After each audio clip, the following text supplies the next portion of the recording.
मत कर यकीन अपने हाथों की लकीरों पर, मत कर यकीन अपने हाथों की लकीरों पर, अरे नसीब तो उनके भी होते हैं जिनका हाथ नहीं होते हैं। जी जी, तुप्तन जी, सबसे पहले तो आपका हमारे स्टूडियो में हार्दिक स्वागत है। बहुत बहुत शुक्रिया आकाशवाणी ईटानगर के सभी मेंबर्स को कि मुझे इतना सम्मान दिया है, ख़ास करके सर आपने, तो मैं बहुत ही आभारी हूँ। जी। तो तुप्तन, क्योंकि आप तवांग से हैं तो बातों का सिलसिला जारी रहेगा, लेकिन थोड़ी सी तवांग के बारे में जानना चाहेंगे जो लोगों को आज तक कुछ कम ही पता हो। बहुत बहुत शुक्रिया मुझे ये मौका देने के लिए। जी, तवांग तो आप सभी को पता है, अपना अरुणाचल प्रदेश का एक छोटा सा ज़िला है, तो मैं वहाँ से ताल्लुक़ रखता हूँ। तवांग यानी सबसे पहले मैं ये कहना चाहूँगा, जब तवांग कहेंगे तो सबसे पहले आपको बर्फीली पहाड़, हरा भरा, हरा भरा तो वैसे अपना अरुणाचल में सभी जगहों में है, लेकिन तवांग एक ऐसा जगह है जहाँ पे बहुत सारे झील है, जी। झरना है, और बहुत बड़ा बड़ा पहाड़ भी है वहाँ पे। तो और वहाँ के लोगों को तो आपको पता है, वो तो मोनपा ट्राइब के लोग हैं, और मैं भी वहीं से ताल्लुक़ रखता हूँ। और ये तवांग एक बहुत ही तिब्बत बॉर्डर से बहुत ही नज़दीक है, यानी हमारा मेन टाउन से तवांग का जो तिब्बत बॉर्डर है वो करीबन 25 किलोमीटर ही पड़ता जी। है। तो वहाँ पे बहुत ही जो इंडियन आर्मीज़ के साथ में हम हमेशा से उनके साथ में बातचीत होते हैं, उनके साथ हमेशा रूबरू होते हैं। तो यही एक है तवांग, और तवांग एक बहुत ही खूबसूरत जगह हो तो सभी को पता है। और वहाँ पे जो एक मोनेस्ट्री है जो कि गंदन नमगेल हत्से के नाम से बहुत ही फेमस है, जो कि तवांग मोनेस्ट्री के नाम से भी काफ़ी फेमस है। तो वो भी अपना एशिया का सेकंड ओल्डेस्ट जो और सेकंड लार्जेस्ट मोनेस्ट्री में से एक है। जी। जी, तो आपके परिवार के बारे में कुछ जानना चाहेंगे। वैसे परिवार, हम मिडिल क्लास के लोग हैं। मैं एक तवांग में एक छोटा सा गांव है जिसे खरतुत नमक से जाना जाता है, खरतुत नाम है। तो वहाँ पे मेरा मम्मी पापा है, ऊपर वाले का देन है, अभी तक मेरे मम्मी पापा मेरे साथ है। और हम 6 भाई बहन लोग हैं, उसमें से हम लड़का सब बड़ा लड़का लोग है, और छोटे छोटे बहन 3 हैं। तो ऐसे करके हम कुल मिला के भैया का तो शादी हो गया है, इसके बाद भैया के बाद मैं हूँ, फिर मेरे बाद एक छोटा भाई है और 3 बहनें हैं। जी। तो ऐसे करके हमारा एक बड़ा सा फैमिली है और काफ़ी खुश के साथ में है। जी, ये तो बहुत अच्छी बात है कि बड़ा सा फैमिली है, खुशहाल फैमिली है। लेकिन तुप्तन जी, हमको पता चला कि जब आप मात्र 5 इयर्स के थे तब जी आपके साथ एक दुर्घटना हुई थी। जी तो जी जी, आपकी इजाज़त हो तो क्या आप शेयर करेंगे हमारे ज़रूर ऑडियंस के ज़रूर साथ? ज़रूर ज़रूर ज़रूर।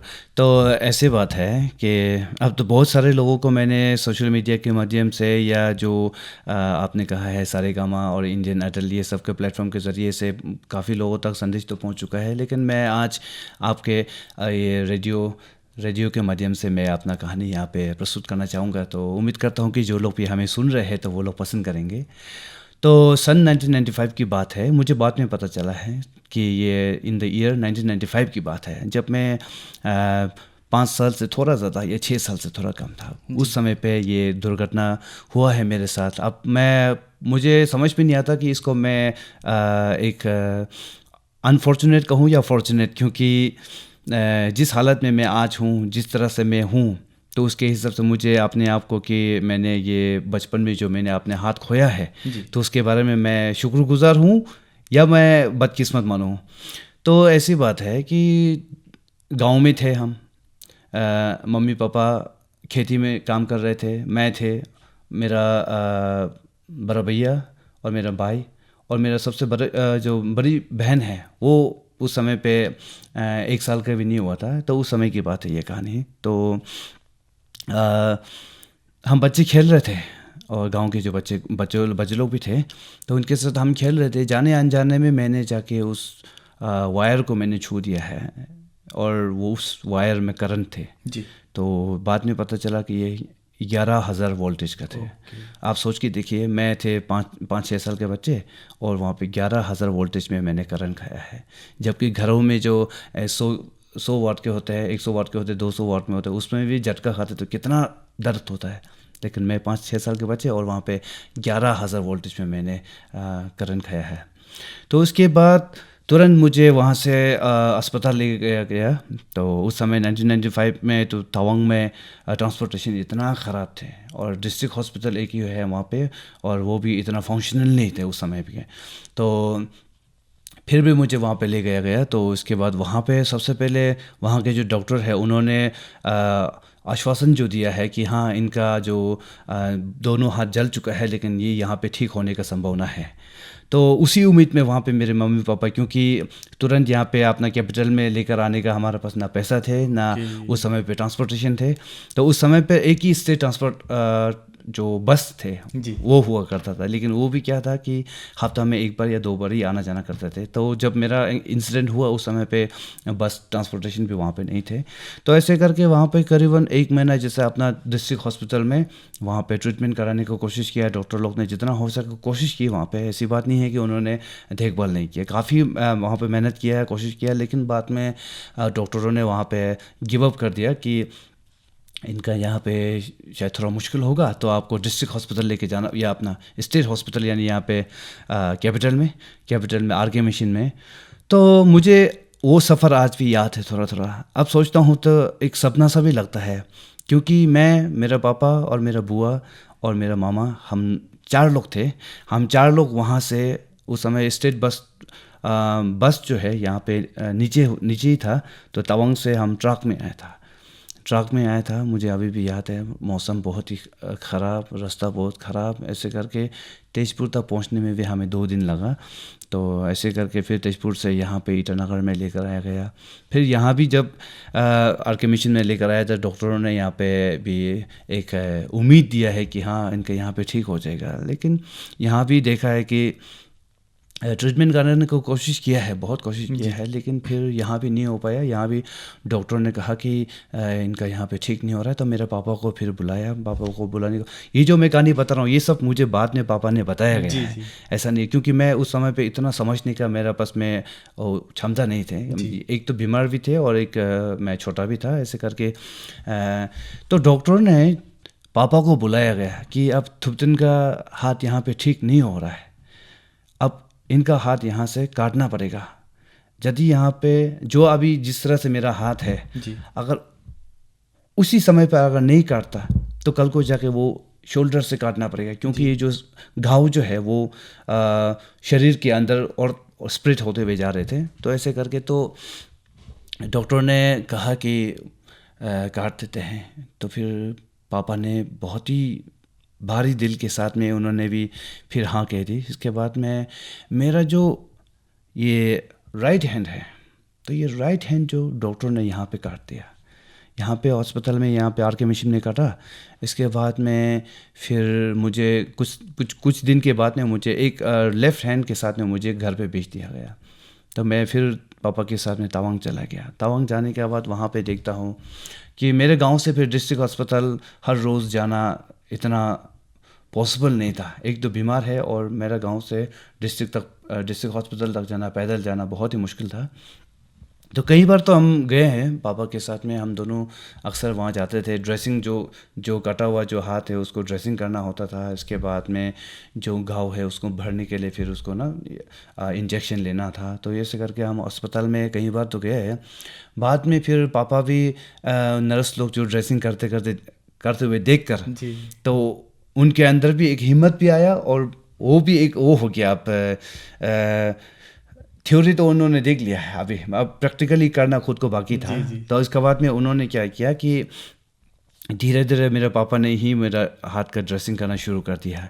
लेकिन देखता हूँ कि लेफ़्ट हैंड का जो हाथ तो है पर वो मूवमेंट नहीं है, पूरी तरह जल चुका है। जो चिकन रोस्टिंग करता है इस तरह से पूरा जल चुका था, पूरा रोस्ट हो गए थे। इसके बाद में उंगलियों में थोड़ा सा भी जान नहीं था, तो पूरा इसमें ना तो खून पास हो रहे थे। ऐसे में क्या था कि पापा ने मुझे एक बार कहा कि अब ये तो ठीक नहीं हो रहा। तो इसका घाव जो है, फिर लेफ़्ट हैंड का जो हाथ नहीं काटा उसका घाव जो फिर ऊपर की ओर बढ़ता हुआ जा रहा था। तो ऐसे करके शोल्डर से काटने का फिर बाद में ऐसे नौबत पे आ सकते हैं। तो ऐसे में पापा ने मुझे कहा कि काट दूँ, तो मैंने भी बोला काट दीजिए। तो मेरा जो लेफ़्ट हैंड है वो मेरे पापा ने काटा है। तो आज अगर मेरे फ़ोटो में या आप वीडियो में मैं अक्सर फ़ोटो डालता हूँ तो आप देखेंगे कि मेरा लेफ़्ट हैंड और राइट हैंड में कोई फ़र्क नहीं पड़ेगा कि किसने क्या कौन सा हाथ काटा है। तो मेरे पापा ने इतना एक्यूरेसी के साथ में इतना अच्छी तरह से काटा है। घर पे उस समय पे क्या था कि पहले हमारा घरों में छत जो जो रूफ़ है वो फट्टा का हुआ करता था। तो वो फट्टा का जो वो सड़ने के बाद उसमें इसके बाद जो छत का जो अ, टीन हम लगाते थे, तो जी घर में नया नया टीन शीट लगाया हुआ था। तो उस समय पे टीन शीट काटने के लिए एक सीज़र थे, जी जी। तो वो सीज़र से ही मेरा हाथ काटा है। ओके। तो ऐसे करके फिर काफ़ी तकलीफ़ हुआ है, सच कहूँ तो, क्योंकि बच्चा था मैं, समझ नहीं थे। गांव के जो मेरा दोस्त पे पहले एक्सीडेंट से पहले जो मेरे साथ मेरा दोस्त लोग जो भाग दौड़ करते थे, मेरे साथ में खेलते थे, वो लोग मेरे पास आना बंद कर दिया। जब आता भी था तो मेरे हाथों को देखने के लिए ही, मुझे चिढ़ाने के लिए ही ऐसे करके लोग आते थे। तो मैं एक बहुत ही एक जंगली सा, एक वाइल्ड सा हो गया था, क्योंकि माइंड बहुत डिस्टर्ब हो गया था कि अब लोग मेरे पास आ रहे लेकिन मुझे देखने नहीं, मेरा हाथ कैसे कटा है, कैसा लगता होगा, खाना कैसे खाते होंगे, ये अब कैसे चलता होगा, कपड़ा कैसे पहनते होंगे, ये सब के सोच में वो लोग मेरे पास आते थे। तो काफ़ी दुख लगता था। जी तो ये बात है।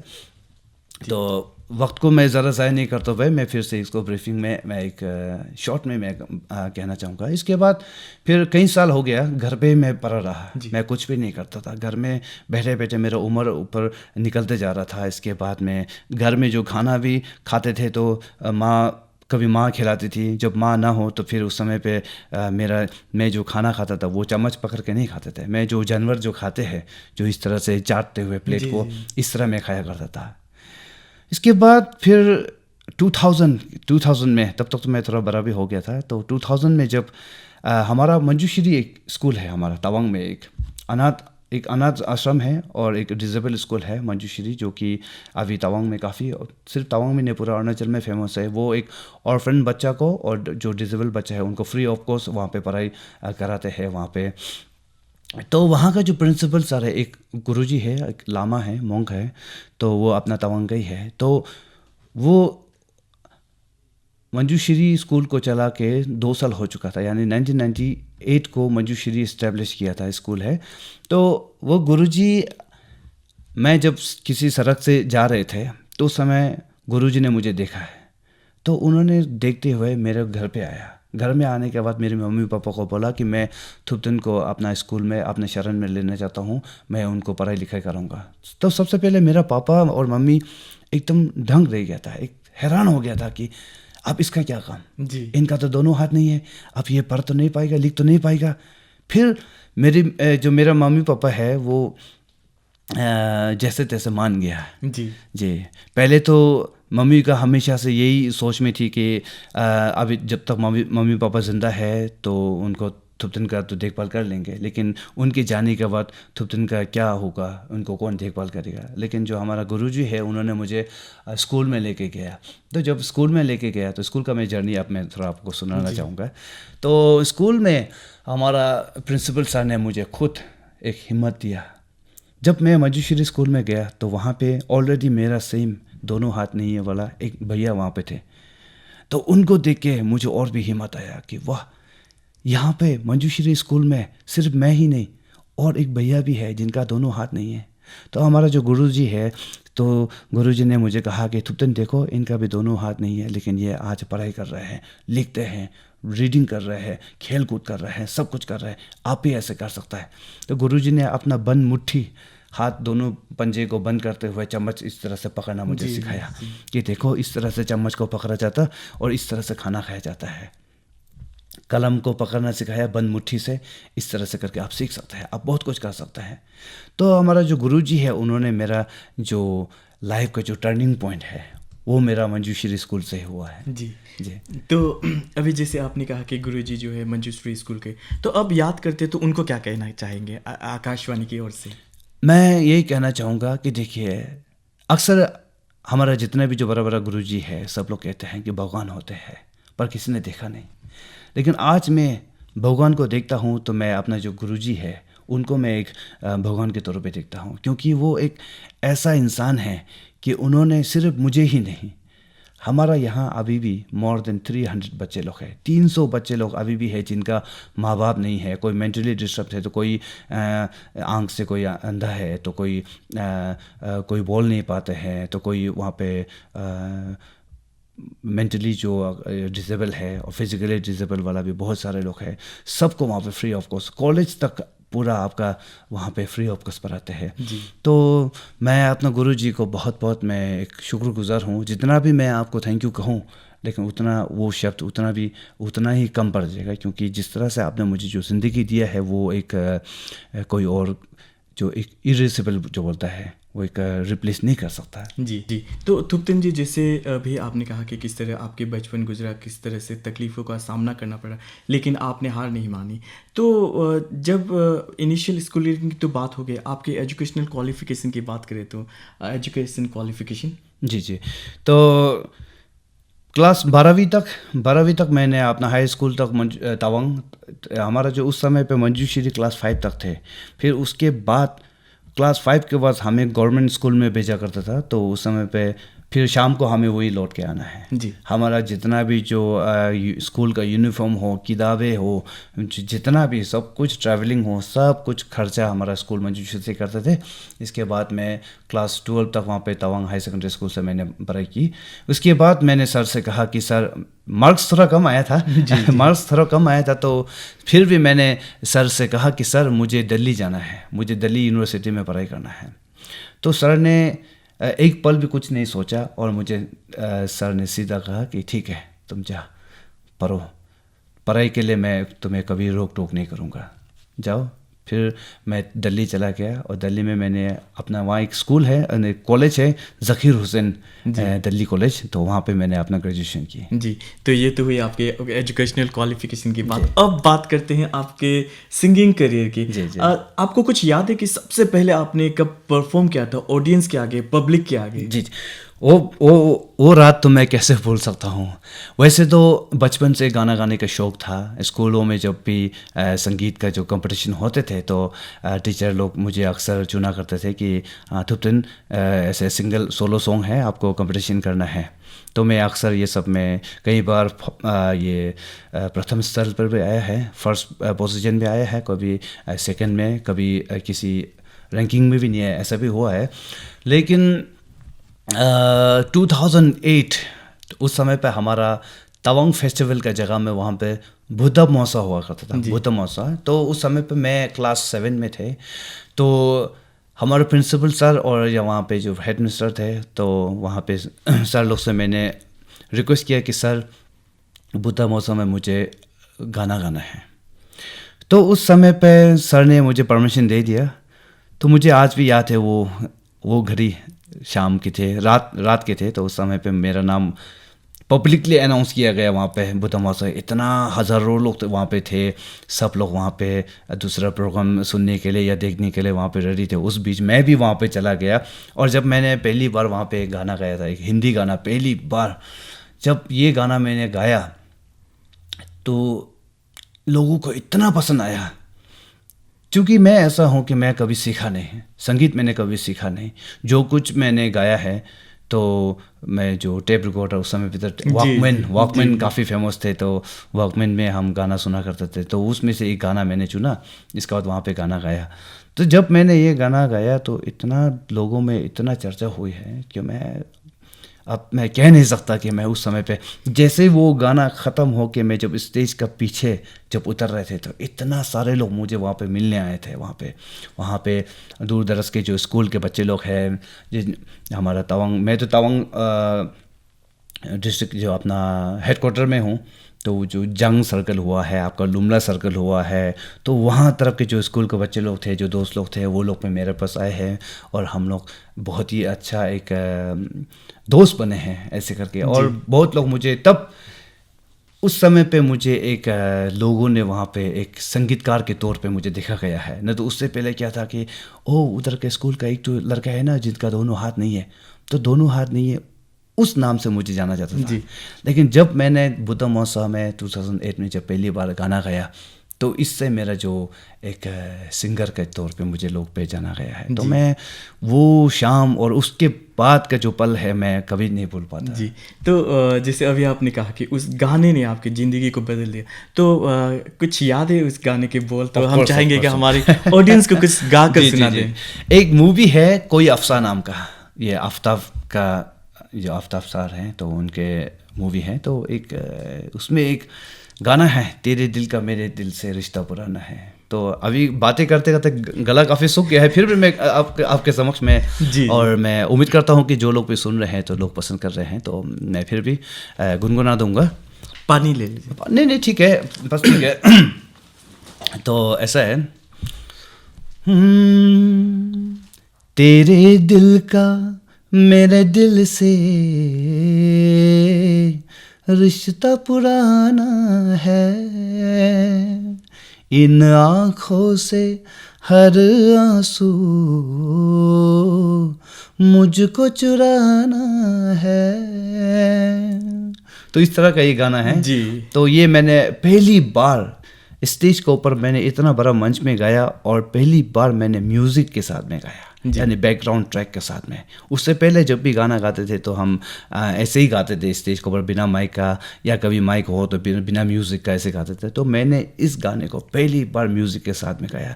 जो म्यूज़िक के साथ में जो गाया, तो जिस तरह से फील जा रहे थे, इतना अच्छा लग रहा था। तो यही है जी। तो सच कहूँ तो मुझे भी थोड़ी सी गुज़बम हो रही थी।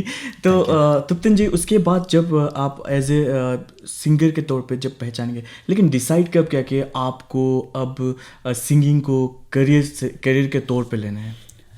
जी, ऐसा है कि जब स्कूल में थे, तो जब से मैंने ये गाना जब स्टेज में पहली बार गाया, उसके बाद काफ़ी लोग मुझे तारीफ़ करने लगे, लोग मुझे एनकरेज किया है। और जो मेरा गुरुजी है और हमारा जो स्कूल में जितना भी जो टीचर्स लोग थे, सर लोग थे, मैडम लोग थे, सब ने मुझे अक्सर कहते थे कि आप गाना में ट्राई कीजिए, संगीत में ट्राई कीजिए। और मुझे गाने का शौक़ तो था ही पहले से।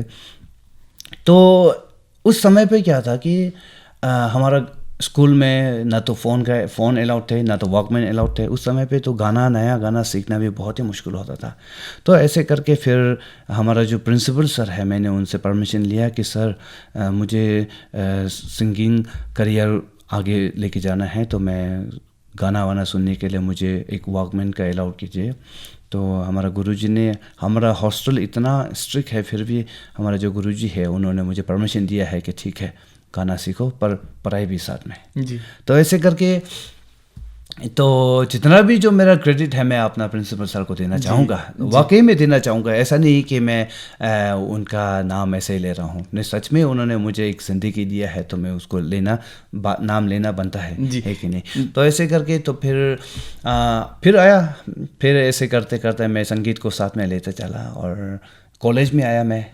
तो कॉलेज में आने के बाद में फिर से मुझे वहाँ पे कॉलेज में भी मैंने जो अपना फ्रेशर्स मीट होता है, तो फ्रेशर्स मीट में जब पहली बार, खास करके देखिए ना, हम तवांग से है, हम अरुणाचल से है, और पहली बार एक अरुणाचल का लड़का जब दिल्ली जैसे इतना बड़ा शहर में जब अपना कॉलेज में गाना गाएंगे, और ख़ास करके जो हमारा लुक्स है, और लुक्स को लेते हुए वो लोग कभी सोचेगा भी नहीं कि ये हिंदी गाना भी गा सकता है।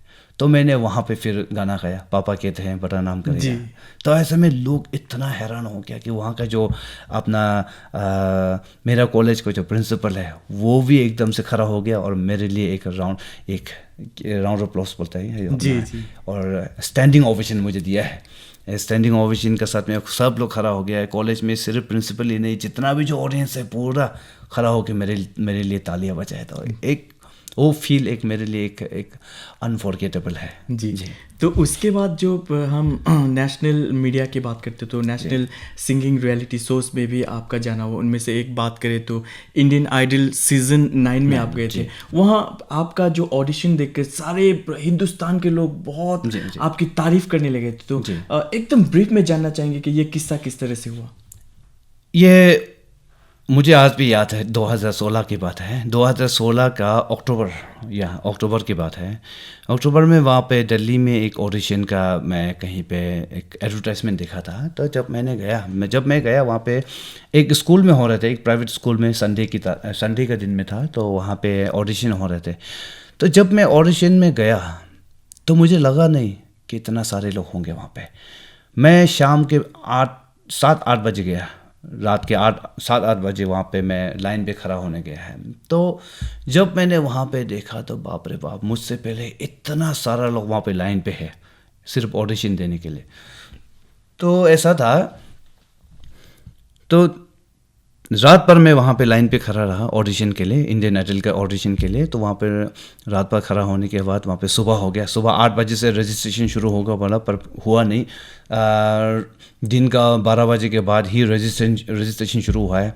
तो वहाँ पे जब ऑडिशन दिया है तो सबसे पहले क्या होता है कि हम 10 लोगों को एक साथ लेके जाते हैं क्लासरूम में, और सबसे पहले वहाँ पे जजिंग जो होता है वो जो मेन जज लोग होते हैं जो टीवी में दिखते हैं उन लोगों के साथ नहीं होता है। वहाँ के जो सिंगिंग इंस्टीट्यूट है, जो वहाँ पे आर्ट एंड कल्चर के जो इंस्टीट्यूट के जो टीचर लोग हैं, तो उनके साथ में रूबरू कराते हैं, वो लोग ही हमारा ऑडिशन लेते हैं। तो सबसे पहले फर्स्ट राउंड में मुझे 4 गाना गवाया जी। 4 गाना गवाया, वो भी सब कंटेस्टेंट को 10-10 ग्रुप में है, तो सभी को एक एक करके गाने देते हैं। तो मुझसे 4 गाना गवाया। फिर उसके बाद मैं बाहर गया, बाहर जाने के बाद फिर रिज़ल्ट वेट करना पड़ा। तो रिज़ल्ट वेट करने के बाद फिर वहाँ सेलेक्ट हो गया। फिर सेकंड राउंड में भी 4 गाना गवाया। फिर थर्ड राउंड हुआ, थर्ड राउंड में भी 4 गाना गवाया। तब तक सुबह का 5 बज चुका था। फिर आप सोच के देखिए कि कल रात का 8 बजे से हम लाइन पे खड़ा है, बिना खाए पिए एकदम से लाइन में है। यदि आप वो लाइन से हट भी जाता है तो फिर बाकी लोग आपका जगह कब्जा कर लेंगे। इसके बाद में फिर आपको दोबारा से पीछे लाइन करना पड़ेगा। फिर वहाँ पे क्या था कि अपना शॉल लेके गया, शॉल में नीचे में उसको बिछाते हुए रात पर वहीं पे सोया। इस तरह से करके फिर लाइन पे खड़ा रहा, ऐसे करके। तो जब first second third round clear हो जाने के बाद फिर 2 दिन के बाद में वहाँ पे मेन जज लोग आते हैं। मेन जज के साथ में फिर वहाँ पे मेरा ऑडिशन हुआ। तो ऑडिशन जब हुआ तो पहली बार मैंने सोनू निगम जी, अनु मालिक सर और अपना फारा खान मैडम, इन लोग उस समय पे वो लोग जज थे, तो इनको पहली बार मैंने अपनी आंखों से इतना करीब से देखा है। आप सोच के देखिए, जिनको हम अक्सर टीवियों में या टेप में या उस समय पे संगीत में हम सुना करते हैं, जिसको हम इतना मिलने के इच्छुक होता है, और उनके सामने मुझे गाना गाने का मौका मिला है। और मैं एक ऐसा बंदा था कि मैं कभी सीखा ही नहीं। हिंदी भाषा हमारा अपना मातृभाषा तो नहीं है, फिर भी ऑफकोर्स इट्स नेशनल लैंग्वेज है, लेकिन जो हमारा एक डायलॉग तो अपना नहीं है। तो बचपन से हम जब तवांग में रहते थे तो अपना जो लोकल भाषा में ही बात करते थे। और वहाँ पे मोर देन 10,000 पार्टिसिपेंट्स, कंटेस्टेंट्स सिर्फ दिल्ली से, उन लोग के साथ में मुझे कम्पीट करना था। इस तरह से करते हुए फिर मैं आगे की ओर गया, और मेरा आवाज़ लोगों को पसंद भी आया। जो अपना 3 जजेस वहाँ पे बैठे थे तो उनको मेरा आवाज़ पसंद भी आया, और जो मेरा कहानी है वो कहानी भी मुझे पसंद आया, और उनको ऐसा लगा कि मुझे आगे की ओर ले जाना एक बनता है जी। तो फिर मुझे वहाँ पे आगे ले गया जी। तो इसके बाद मैं इतना नहीं सोचा था जी।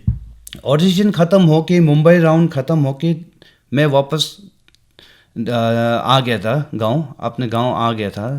तब तक टेलीकास्ट नहीं हुआ था।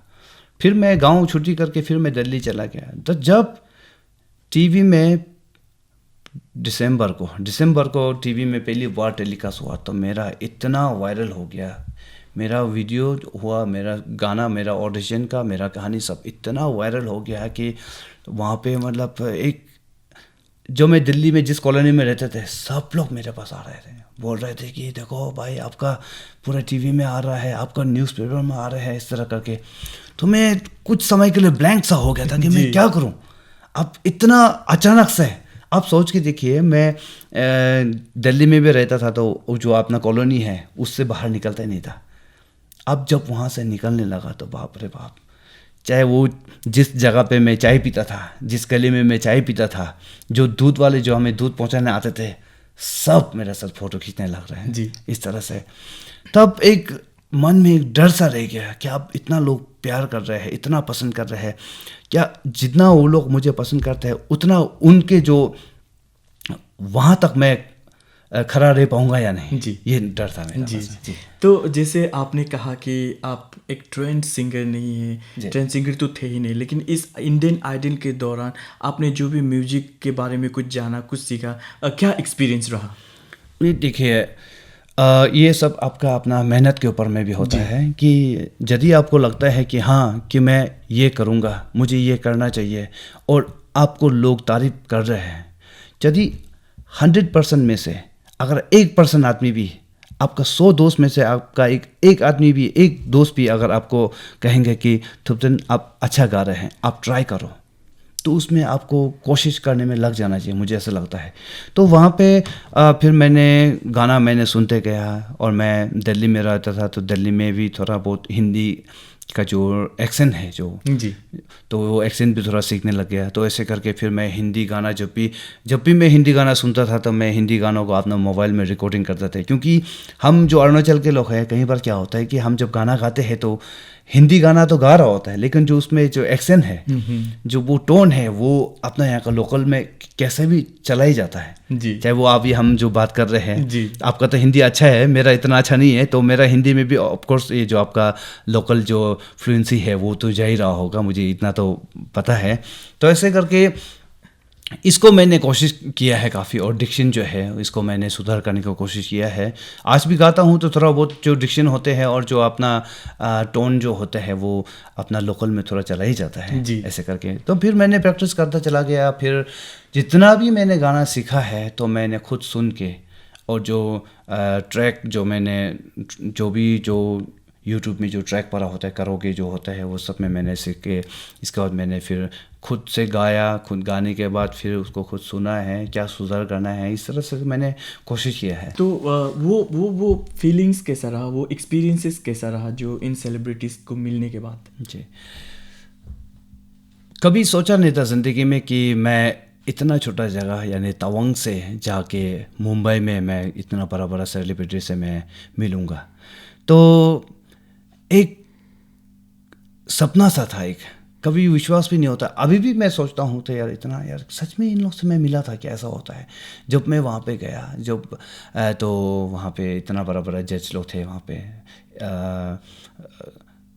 वे आपका ये अनु मलिक सर है, उनका तो म्यूज़िक हम अक्सर सुनते हैं, गाना भी अक्सर सुनते हैं। इसके बाद फारा खान मैडम, उनको भी हम अक्सर मूवी में देखते हैं, और उनका जो कोरियोग्राफी है वो सब हम देखते हैं। इसके बाद फिर एक था वहाँ पे आपका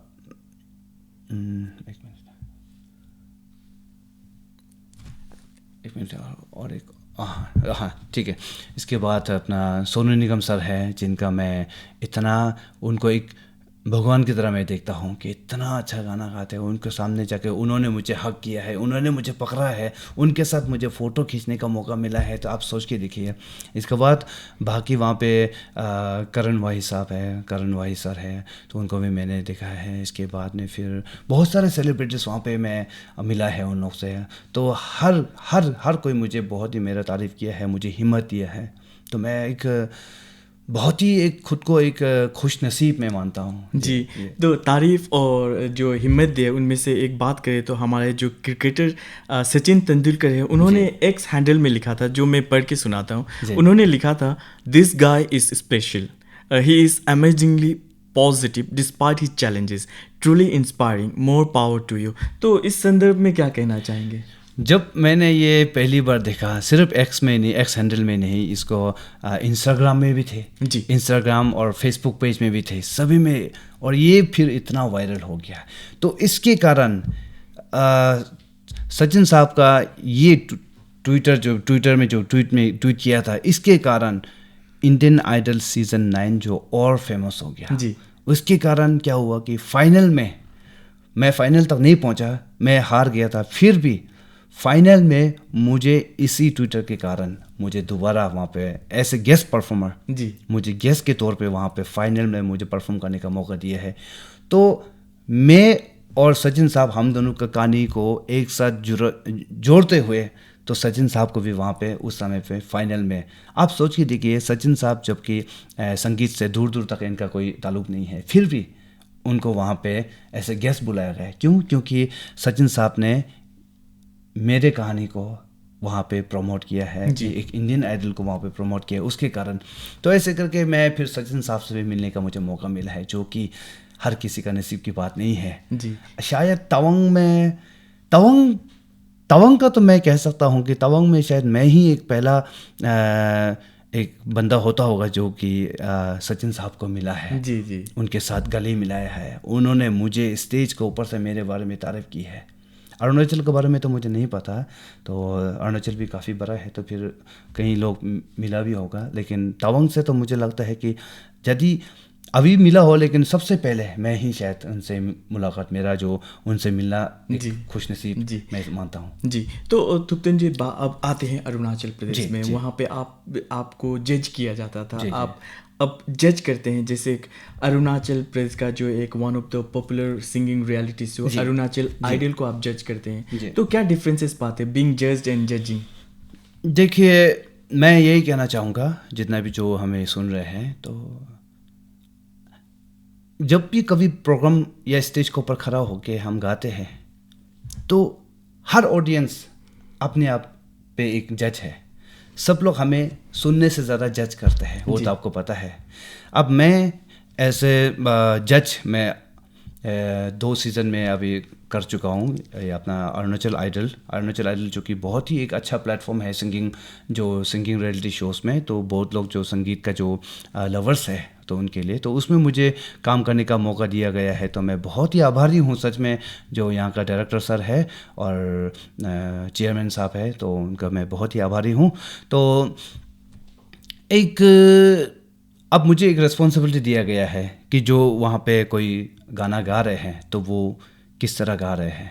सिर्फ उसका आवाज़ नहीं दिखेगा, उनका बिहेवियर, उनका प्रेजेंस, स्टेज प्रेजेंटेशन हुआ है। क्योंकि आवाज़ तो बहुत लोग अच्छा करते हैं, लेकिन कल को जाके जब वो अरुणाचल आइडल बनेंगे, तो उनके अंदर एक प्रेजेंटेबल होना चाहिए कि हाँ, ये गाना अच्छा गाते हैं, ये स्मार्ट भी है, ये स्टेज के ऊपर में अपना प्रेजेंटेशन है वो दे पाते हैं। ऐसा नहीं है कि गाना अच्छा गा रहे लेकिन वहाँ पे एकदम से सिकुड़ के, एकदम गुमसुम होके, एकदम ऐसा ना हो, जी है कि नहीं। तो इससे क्या होगा कि हमारा एक स्टेट का भी एक रेपुटेशन की बात है कि अरे ये है, इस तरह से लोग बोलेंगे ये है अरुणाचल आइडल इस पर का। ऐसा नहीं होना है। जी जब भी हो तो आवाज़ तो अच्छा होना ही है, और लेकिन जिस तरह से आप अपने आप को वहाँ पे अपना अरुणाचल को किस तरह रिप्रेजेंट करते हैं, उसमें हम बहुत देखते हैं। जी तो जब वहाँ पे ऑडियंस बन के वहाँ से लोग हमें जज करते हैं, ऑडियंस बन के इसके बाद में जो गाना गा रहे हैं, संगीत जो स्टेज को परफॉर्म कर, उनको जज कर सकते हैं। तो हमें तो जज का काम दिया है, तो हमें तो और भी कॉन्फिडेंट के साथ में, और चाहे हमें हमारे ऊपर जज करे या हम उनको जज करें, लेकिन हमें ये काम निभाना पड़ता है। क्योंकि यदि ऐसा ना हो कल को जाके फिर कि आवाज़ ख़राब वालों को वहाँ पे भेजते हैं, तो ऐसे करके तो जितना हो सके हम, चाहे जितना भी पब्लिक हुआ, ऑडियंस हुआ, हमें ख़राब बुरा भला कहे, लेकिन कोई बात नहीं। ये तो बहुत सारे लोग होते हैं जो हमें अच्छा कमेंट्स भी करते हैं, तो उनको सोचते हुए हम फिर आगे की ओर कदम लेके चलते हैं। जी जी। तो जो युवा है, पर्टिकुलर युवा की बात करते हैं, तो जो सिंगिंग को सीरियसली करियर के तौर पर लेना चाहते हैं, उन्हें आप क्या कहना चाहेंगे? देखिए, जो सिंगिंग करियर को आगे लेके जाना चाहता है तो लेके जा सकते हैं। ऐसा नहीं है कि एक बॉलीवुड सिंगर बनना मतलब बहुत ही तकलीफ है, ऐसा नहीं है। अभी हमारा जो अरुणाचल में बहुत सारे लोग हैं जो कि बहुत ही अच्छा कर रहे हैं इस फील्ड में। बॉलीवुड लेवल को हम टक्कर दे रहे हैं। आपका यहाँ पे देख सकते हैं अभी वो भी तो एक इंडियन आइडल फेम है, रितु रिवाजी है, जी और इसके बाद में ताबा चके है जो कि बहुत ही अच्छा कर रहे हैं ये लोग देखो। और अपना जो फोक सॉन्ग्स, फोक फ्यूजन जो गाते हैं, चोरू मुगली जी है, इतना अच्छा कर रहे हैं ये लोग। तो जब ये लोग आगे जा सकता है तो हम लोग क्यों नहीं। अभी बहुत सारे लोग अभी ऐसा है कि आगे की ओर जा रहे हैं, क्योंकि अभी हमारा अरुणाचल में भी बहुत सारे प्लेटफॉर्म आ चुका है, चाहे वो डांसिंग में हो, चाहे वो फैशन के तौर पे हो, चाहे वो सिंगिंग के तौर पे हो, चाहे वो रियलिटी शोज, जितना भी जो रोडीज तक आ चुका है हमारा अरुणाचल में, आप सोच के देखिए। तो ये सब एक ग्राउंड लेवल से बनते हुए जा रहे हैं। ये लोग एक क्या करता है कि हम लोग बॉलीवुड लेवल को कंपेयर तो नहीं करेंगे अभी, क्योंकि हम लोग जितना हो सके उनसे सीख के हम आगे की ओर जा रहे हैं। जी जी तो हमारा जो बहुत सारे लोग होते हैं जब अरुणाचल आइडल जब कर रहे हैं, तो उसमें बहुत सारे लोग बोलते हैं कि आप ट्रैक में क्यों गाना गाने देते हैं, आप कराओके में क्यों गाना गाने देते हैं, लाइव बैंड क्यों नहीं करता है। तो हमें बजट का भी सोचना पड़ेगा, है कि नहीं। बजट पे सोचना पड़ेगा, और बजट से पार होके तो कोई भी नहीं करेगा। हर कोई जो प्रोग्राम ऑर्गेनाइज करता है तो वो लोग भी अपना बजट को देख के ही करेंगे। तो यदि अगर कल को जाके सरकार, अपना अरुणाचल सरकार इसमें फाइनेंशियली और ज़्यादा सपोर्ट करते हैं तो हम कर सकते हैं, ऐसी बात नहीं है। लेकिन कम से कम कोई तो कुछ तो शुरू करे पहले, तो जब शुरू करेंगे तभी तो इसके बाद आगे की ओर इम्प्रूवमेंट होते जाएगा। जी ये तो बात है। तो हम आशा करते हैं कि इम्प्रूवमेंट हो, लेकिन बावजूद इसके कुछ युवा हैं जो डिस्ट्रैक्टेड हैं। एक बात कहें तो आज के युवा जो है ड्रग अब्यूज़ के शिकार हैं, जी, तो जी, जी, इन्हें जी, जी। किस तरह से चैनलाइज किया जाना चाहिए? आपके हिसाब से जी, क्या लगता है? मैं टू बी ऑनेस्ट मैं अक्सर यूट्यूब चैनल में हो, इंस्टाग्राम में हो, फेसबुक में हो, चाहे वो रेडियो के माध्यम से हो, मैं अक्सर कोशिश करता हूँ, मैं खुद को एग्जांपल देते हुए मैं लोगों को, जितना भी जो आज के जो पीढ़ी के जो युवा लोग हैं, उनको एक मैसेज देने का। देखिए, मैं चाहे आपका बड़ा भैया मानो, चाहे आप अपना छोटा भाई मानो, चाहे मुझे अंकल मानो, मैं दोनों मेरा हाथ नहीं है, मेरा दोनों हाथ नहीं है। यदि मैंने भी अगर दिल में ठान लेता कि अरे मेरा दोनों हाथ नहीं है, लोग मुझे क्या कहेंगे, लोग मुझे अनाप शनाप कहेंगे, मेरे हाथों को लोग तमाशा के तौर पे देखेंगे, अगर इस तरह सोच के अगर मैं भी घर पे अगर पड़ा रहता, तो आज मैं इस मकाम तक नहीं पहुंचता।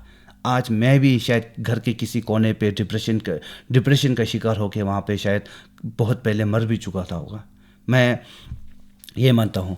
लेकिन जितने भी जो युवा, आज के जो युवा है, लोग अक्सर हार जाते हैं, हार जाते हैं माँ बाप के फटकार बोलो, चाहे वो एग्ज़ाम में फ़ेल हो जाओ, या जो प्यार का जो फेलियर हो, कोई धोखा खाता है, फिर भी लोग मतलब इतना आसान से गिव अप कर लेते हैं।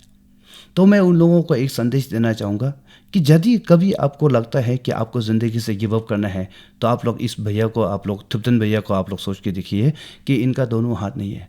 और मेरा और एक दोस्त है, पता है, जिनका दोनों हाथ शोल्डर से नहीं है, वो अपना सारा काम अपने पाँव से करता है। जी। आप उसको सोचिए। तो उनके सामने फिर मैं कुछ नहीं हूँ, क्योंकि उनका दोनों हाथ कंधा से नहीं है, शोल्डर से दोनों हाथ नहीं है, एक ही पैर से वो काम करते हैं। आप सोच के देखिए, खाना से लेकर, बनाना से लेकर, लिखना से लेकर, कपड़ा पहनना, नहाना धोना, सब कुछ वो करता है अपने पैरों से। आप सोचिए, तो हम दोनों इस तरह से जी सकते हैं। आपको मरना हो, आपका नसीब में है, यदि आप ऊपर वाले को मानता है, तो उन्होंने आपके बारे में लिख के रखा हुआ है कि आप इस टाइम पे, इसी समय पे आपको जाना है। उससे पहले आप खुद से खुद खुशी जो करते हैं, तो ये एक सबसे बड़ा फुलिशनेस बोलता है जो बुद्धू, इससे ज़रा बुर्बक जो बोलता है वो कोई नहीं हो सकता। क्योंकि ऐसा है कि यदि आप सुसाइड कर लेते हैं, या आप ड्रग एडिक्ट हो जाते हैं, ड्रग एडिक्ट होकर ओवरडोज होकर मर जाते हैं, शराब पी के ओवर ड्रिंकिंग करके आप मर जाते हैं, तो लोग आपके बारे में दया नहीं करेंगे, आपको लोग अच्छा एग्जाम्पल पे नहीं लेंगे। लोग कहेंगे कि साला ठीक हो गया, मर गया, दारू इतना पीता था, ड्रग एडिक्ट था, ऐसे करके समाज को गंदा कर रहे थे। लोग इस तरह से आपको एक लोग धुतकार जो कहते हैं, आपको थू थू कहेंगे लोग। जी। यदि आप समाज के लिए एक अच्छा काम करेंगे, समाज मतलब ऐसा नहीं है कि आप पूरा जितना भी जो है अपना अरुणाचल को पूरा अच्छा करो। यदि आप घर में भी बैठे, तो घर में माँ बाप का कदर करें, माँ बाप को या बहन भैया भाई जितना भी है, उन लोगों को आप प्यार से बात करें, अच्छी तरह पेश आए। माँ बाप जो आपको बात कहते हैं, मुझे इतना तो पता है कि किसी का भी माँ बाप आपको बुरा भला नहीं कहेंगे, बुरा काम करने को नहीं कहेंगे, जो भी कहेंगे आपके भलाई के लिए करेंगे। तो इसलिए जो भी माँ बाप बात कहते हैं तो उनको सुनिए। यदि आपको कभी ऐसा ख्याल आता है कि मुझे मर जाना चाहिए, मुझे ज़िंदगी से गिव अप कर देना है, अगर इस तरह सोचते हैं, तो आपके घर पे जो माँ बाप है, जो आपको इतना बड़ा किया है, इतना तकलीफ़ से आपको पाला पोसा, इसके बाद पढ़ाई करवाया, इसके बाद आप अचानक से चलो किसी एग्ज़ाम में फ़ेल हो गया, या कोई आपको किसी लड़का या लड़के ने धोखा दिया, तो उसमें गिव अप कर देना, जहर खा लेना, ऐसे करता है। तो आप सोच के देखिए कि वो लोग तो एक सेकेंडरी चीज़ है, लेकिन सबसे पहले आपका माँ बाप के बारे में सोचिए। माँ बाप एक ऐसा है जो ज़िंदगी में दोबारा कभी नहीं आएगा। जी। बाकी चीज़ आपकी ज़िंदगी में सब कुछ दोबारा आ जाएगा, तो माँ बाप है वो दोबारा कभी, ये इसको कोई रिप्लेस नहीं कर सकता। तो इनको सोचकर आप लोग एक दिल में हमेशा से ये रखिए कि उनके लिए कुछ करेगा। ऐसा नहीं कि कल मैं जब बड़ा हो जाऊंगा या मैं कुछ बन जाऊंगा तब मैं कुछ करूंगा, अभी उनको केयर नहीं करेगा, ऐसा नहीं। पैसे के तौर पे आप उनको कुछ ना कर पाए, कोई बात नहीं। माँ बाप कभी आपको दुकान जाने को कहता है, ठीक है, फट से चले जाइए। मैं ऐसा करता हूँ, मैं अपना जो एग्जाम्पल है मैं वो कर रहा हूँ। ऐसा नहीं है कि मैं दिखावा या यहाँ पे रेडियो के माध्यम से मैं ऐसे ही भाषण दे रहा हूँ, ऐसी बात नहीं है। जो मैंने एक्सपीरियंस की है मैं उसको आपके ये रेडियो के माध्यम से मैं बता रहा हूँ। तो एक मौका मिला है तो अच्छा भी लग रहा है। तो यही कहूँगा, तो कभी अगर आप लोग को लगता है कि ज़िंदगी से गिव अप करना है, तो सोच के देखिए, एक रास्ता बंद हो गया है, पर 100 दरवाज़ा तो खुला है ना। जी, एक दरवाज़ा बंद होता है कोई बात नहीं, लेकिन 100 दरवाज़ा और भी खुला हुआ है, आपको वेलकम करेंगे, तो वहाँ पे आपको ट्राई करना चाहिए। ऐसी बात नहीं है। मैं देखिए, अगर कोई कहे कि मेरे पास में बहुत पैसा है क्या, नहीं, मेरे पास पैसा नहीं है। कोई मुझे कहेंगे कि मेरे पास में गाड़ी होगा, मेरे पास गाड़ी भी नहीं है, पता है, ऐसी बात है। फिर भी मैं जी रहा हूँ, मैं कोशिश कर रहा हूँ। ऐसे बात नहीं है कि मैं बहुत ही अरुणाचल का बहुत ही सक्सेसफुल एक सिंगर हूँ, वो भी नहीं हूँ मैं भी काम मांगता हूँ, मैं काम मांगता हूँ। कभी कई जगह में कम मिलता है पैसा, कई जगह में ज़रा मिलता है, लेकिन कम से कम गुजारा मैं कर लेता हूँ। ऐसा नहीं है कि मुझे करोड़पति बनना है, बहुत बड़ा आदमी बनना है, ऐसा भी नहीं है।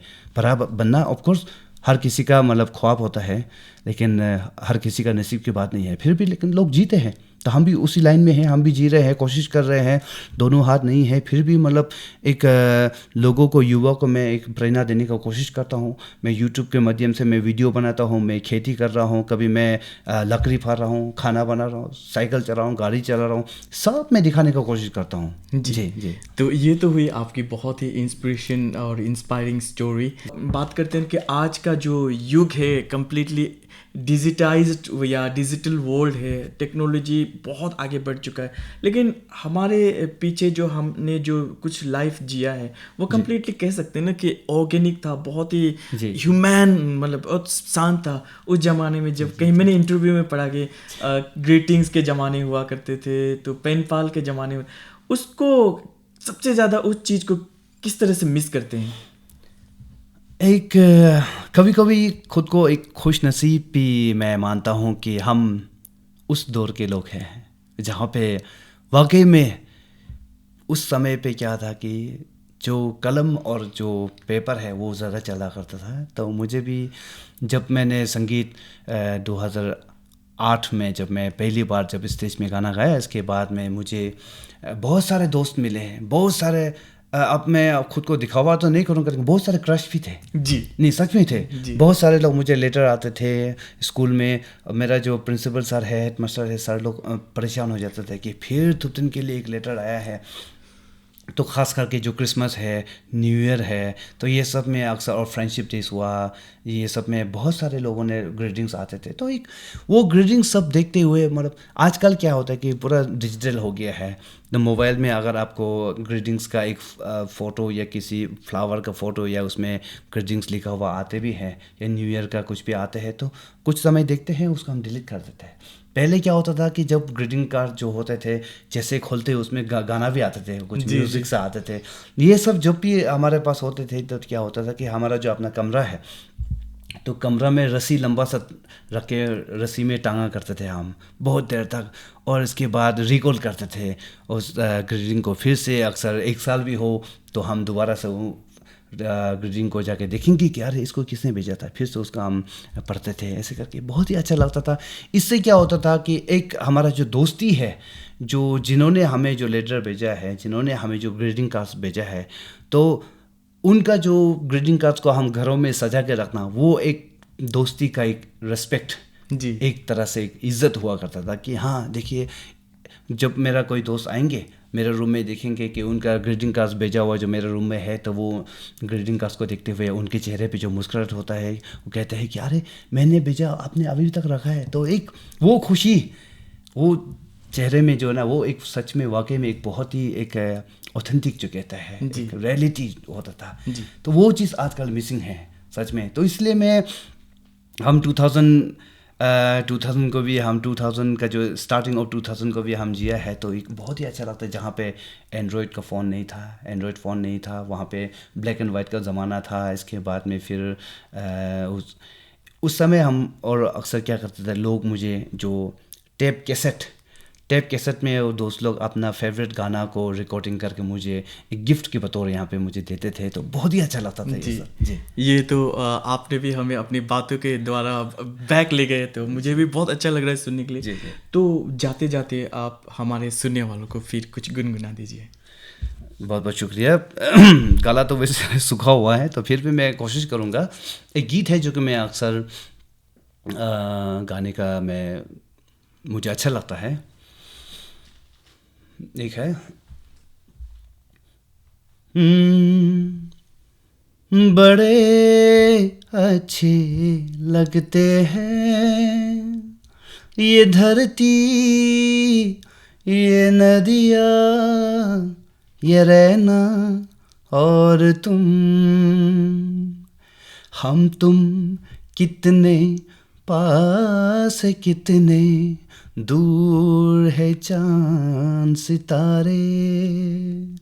सच पूछो तो मन को झूठे लगते हैं ये सारे, मगर सच्चे लगते हैं। ये धरती, ये नदियाँ, ये रहना और तुम। बहुत बहुत शुक्रिया, thank you so much, thank you. बहुत खूब। तो अंत में आप हमारे सुनने वालों को, पर्टिकुलरली युवाओं को क्या कहना चाहेंगे? मैं यही कहूँगा कि आप लोग, मैं फिर से दोहराना चाहूँगा, हिम्मत कभी मत हारिए। ज़िंदगी में आप कोई बात नहीं, सरकारी नौकरी नहीं मिलता है, कोई बात नहीं। सरकारी नौकरी से मैं सच कहूँ तो कहीं से मैंने सुना भी है कि अगर आप सरकारी नौकरी करते हैं तो उससे सिर्फ आप अपना परिवार पाल पाओगे। लेकिन यदि आप एक बिजनेसमैन बनते हैं या एक एंटरप्रेन्योर जो आप बनते हैं तो उससे सिर्फ आपका ही परिवार नहीं, वहाँ पे 4-5 लोगों का परिवार भी आप साथ में लेकर चल रहे होते हैं जी। तो आप इसीलिए सरकारी नौकरी अगर नहीं मिलता है, कोई बात नहीं, आप दूसरा जगह में हाथ डाल के देखिए। कहता है ना कि पैसा हवाओं में है, पैसा तो हवाओं में है, बस उसको पकड़ना जानना है, बस यही है। और बस मैं अपने और से एक मैं अक्सर शायरी में मारता हूँ जी। तो मैं एक फेमसली एक मेरा अक्सर मैं कहता हूँ कि मत कर यकीन अपने हाथों की लकीरों पर, मत कर यकीन अपने हाथों की लकीरों पर, अरे नसीब तो उनके भी होते हैं जिनका हाथ नहीं होते हैं। जी जी जी, यही कहना चाहूँगा। जी, आप हमारे स्टूडियो में आए और अपने बारे में और अपने म्यूज़िकल जर्नी के बारे में इतनी सारी जानकारियाँ दी, साथ ही साथ इतनी इंस्पायरिंग स्टोरीज़ कहे, तो इसके लिए आपका बहुत बहुत धन्यवाद। बहुत बहुत शुक्रिया, थैंक यू सो मच।